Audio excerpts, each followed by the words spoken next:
Hey, busy beers. So nice to see you today. I am excited to share this fun card with you. We're going to make a couple of cards actually. We're using Zalia's English Garden background stamp. I love this stamp. I think it's absolutely beautiful. It made me think of my grandma, and I colored this on another video, but I wanted to use it today to make a card. So I used Copic markers to color, and then I'm going to stamp this image for you, and we are going to actually heat emboss it instead of coloring. I just wanted to show a couple of different options for how you could use this stamp set, and I felt like heat embossing the background with gold embossing powder was going to be a really fun way to utilize this set. It's just such a gorgeous, detailed set that I feel like it deserves, I don't know, it deserved a card made just with the image and not being colored or altered in any way. So I decided to stamp it and then emboss it in gold. So I'm going to use Honeybee's gold metallic ink pad and ink this up and stamp it a couple of different times. Now, I just want to say ahead that I did not have any gold embossing powder that is like new. This is an old gold embossing powder, and I did find on Honeybee's website some wow embossing powder that's gold, so I would recommend using a different one. I can't even link to this embossing powder because I just don't have I don't have it. So in hindsight, what I would have done if I would have known it was going to make my image darker is I didn't even think about this until I was voiceovering this video. Otherwise I would have just redone it. But I was voiceovering the video and I'm like, oh my gosh, woman, you're so silly. This is what I should have done. So here I'm inking it up with metallic ink, and this will be a great time saver for you too, or cost saver. And then I could have embossed it in clear embossing powder because I'm stamping in gold. So I could have just poured clear embossing powder right over the top of this and embossed, and I would have had a gold finish. So, now you know for next time. That's what I wish I would have done, because I think the gold that I stamped is really bright and shiny, and the gold that I ended up embossing with is a more antique-y, rustic looking gold. And I don't know if that's just because the embossing powder is old or if it's because it was made that way. So please enjoy the beauty of this image stamped in that gold metallic ink, because it is gorgeous. And had I been thinking clearly, I could have just poured clear embossing powder over this and been done. For coloring this image, if you decided you wanted to color this image, stamp it in whatever color and color it in. I just want to let you know that if you're going to color the entire panel, you need to prepare yourself ahead for, like, if you're going to do it all at one time, a solid hour to hour and a half of coloring. It has a fantastic amount of detail, which means you really do have to spend your time coloring. For me, that is therapeutic, and I really enjoy it when I have time. If I don't have time, then this would be the option I would use to make a stunning card that turns out fantastic, but doesn't have any coloring. And you can still use this gorgeous stamp set. So here I am just going to grab a piece of scrap paper and then pour my embossing powder on top and then shake it off, and then I will heat set it. Now, this process is really simple. What you didn't see me do, but I did, I just accidentally edited this part of the video out, is I ran an embossing powder tool over the top of my cardstock before I did the stamping or the embossing. That is because if you don't use some sort of embossing tool to make your cardstock anti-stick, you're going to have your embossing powder stuck all over the place in little random places you don't want it. And it'll just be like specks of it here and there. And you don't really want that. So my recommendation is definitely make sure you use that embossing powder tool to go over it with powder before you stamp and emboss. So here I'm just going to heat set this with my heat gun. And you can see here that as this sets, it just doesn't have that same brightness to it. It's not that I don't like this. I actually feel like this has its place. Even so, maybe with this image, because this image is a little bit more antique feeling. So maybe this gold embossing powder works well for the feel of this image. I just was expecting something a little bit more vibrant. So then I realized that my black cardstock was cut at 4 by 5.5, not 4 1/4 by 5.5. So I went ahead and I just improvised. I glued this piece of cardstock to the edge of my card base, and then I added a piece of glimmer foil going down the side. Not foil, glimmer. What am I trying to call it? It's like a shimmer cardstock. Glitter. That's the word.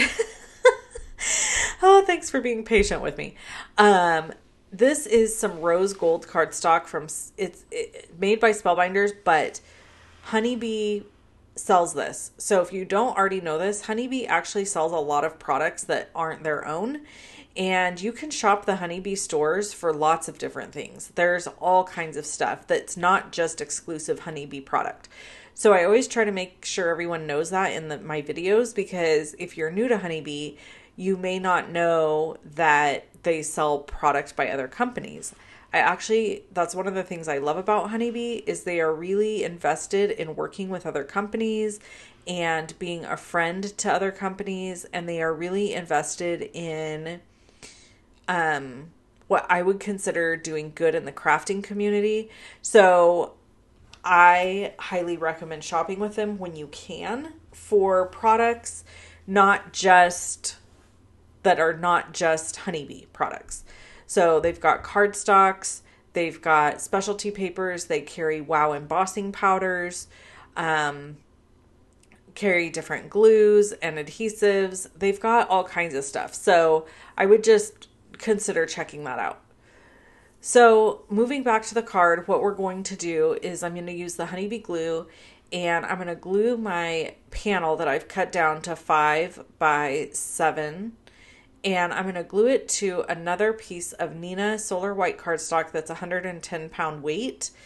And it's cut at 5 by 7.5. And then I am going to use my trimmer to actually score at the 1/2 inch mark to make myself a little flap. You can't make a 5 by 7 card. Well, that's not true. You can't make a 5 by 7 top folding card without cutting 2 pieces of cardstock. Here we are using I think this is the Bitty Sentiments Fall.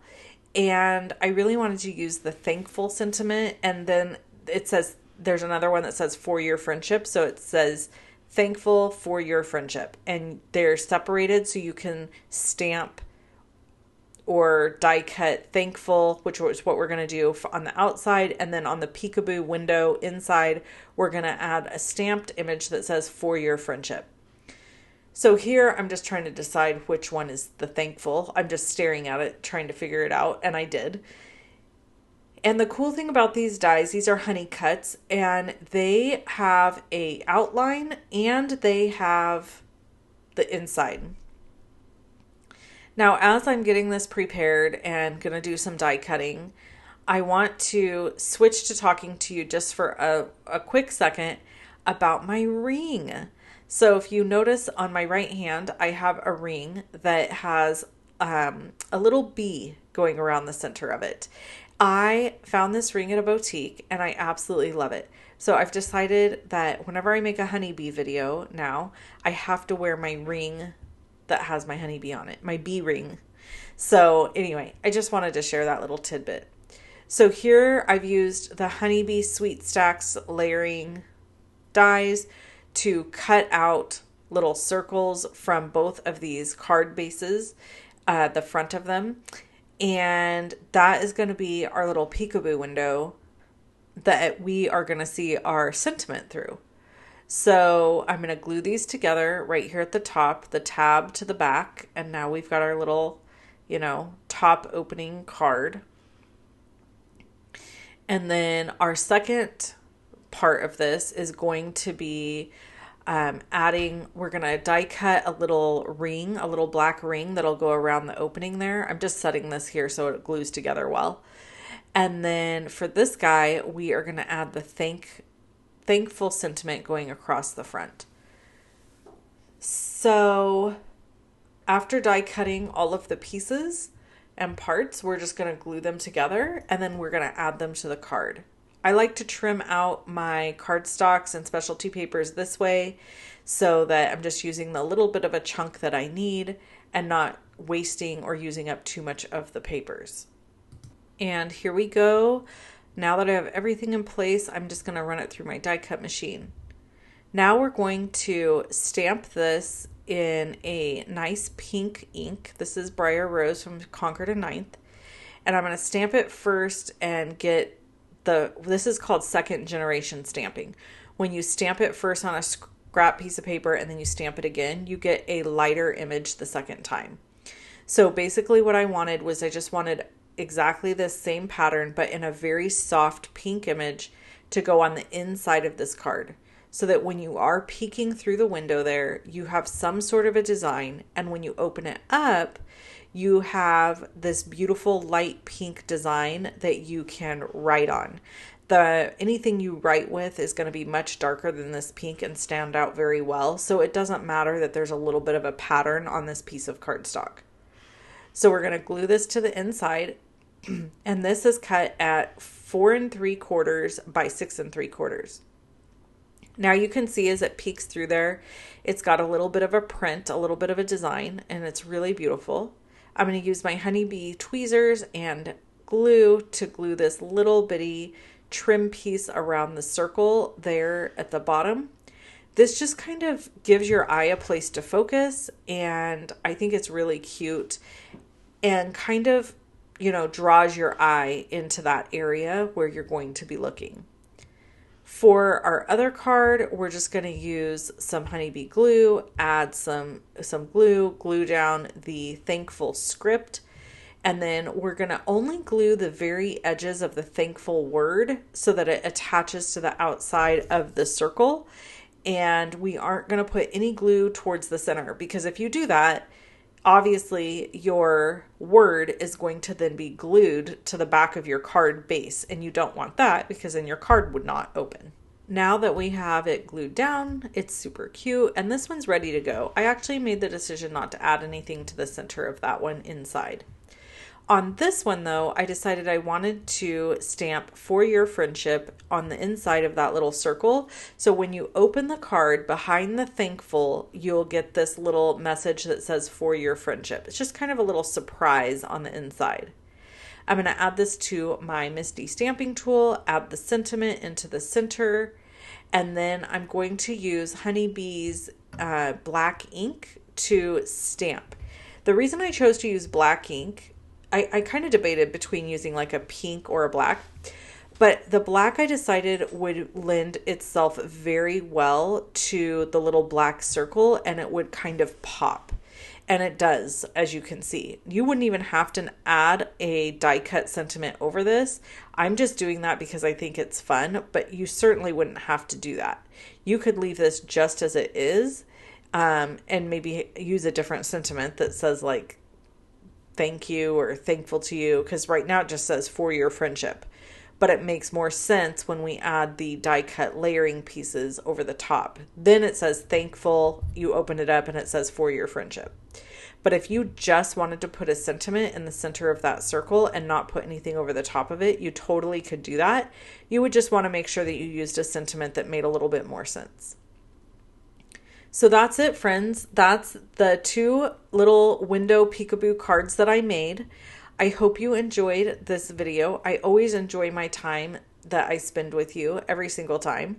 And I'm always thankful for your friendship and for Honeybee letting me share here with you. I hope you have an amazing rest of your day, and I'll see you in the next video. Take care. Bye, friends.